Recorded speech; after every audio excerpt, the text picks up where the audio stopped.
Now I, Paul, myself beseech you by the meekness and gentleness of Christ, who in presence am base among you, but being absent am bold towards you. But I beseech you that I may not be bold when I am present with that confidence, wherewith I think to be bold against some which think of us as if we walked according to the flesh.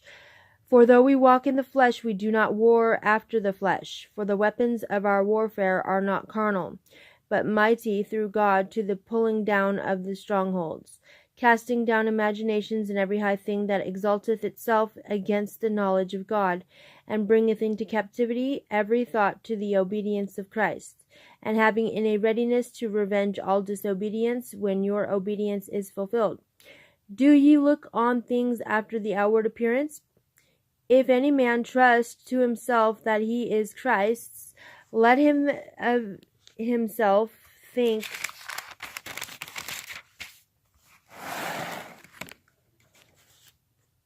this again, that as he is Christ's, even so are we Christ's.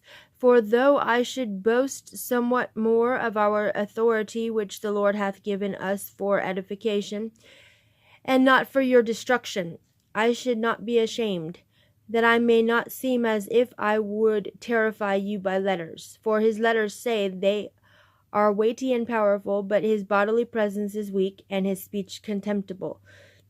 Let such an one think this, that such as we are in word by letters when we are absent, such will we be also in deed when we are present. For we dare not make ourselves of the number, or compare ourselves with some that commend themselves, but they measuring themselves by themselves, and comparing themselves among themselves, are not wise. But we will not boast of things without our measure, but according to the measure of the rule which God hath distributed to us, a measure to reach even unto you.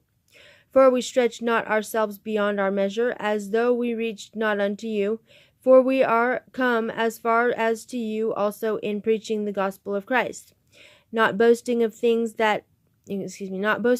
without our measure, that is, of other men's labors, but having hope, when your faith is increased, that we shall be enlarged by you according to our rule abundantly, to preach the gospel in the regions beyond you, and not to boast in another man's line of things made ready to our hand. But he that glorieth, let him glory in the Lord. For not he that commendeth himself is approved, but whom the Lord commendeth.